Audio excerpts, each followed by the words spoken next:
ang katong Tarpaulin.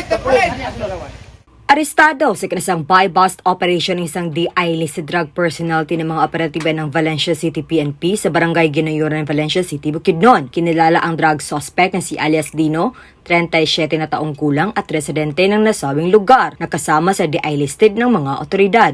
Sa buy-bust operation ay nakumpiska sa drug suspect ang 5 pakete na hinihilalang shabu na may bigat na 1.2 na gramo ng mga operatiba ng Valencia City Police Station.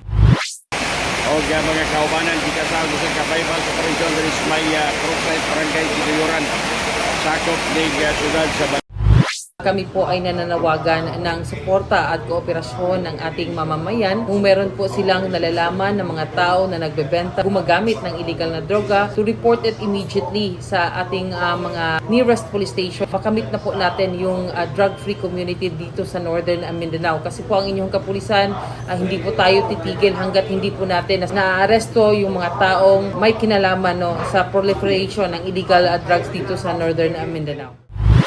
Pasinsa mo nga medyo grabe kasaba mga igsoon tungkol kay ang tingog sa sen nanilong nga ng kilid sindahan. Nahaharap ang suspect sa kasong paglabag sa Republic Act 9165 o Comprehensive Dangerous Drugs Act of 2002.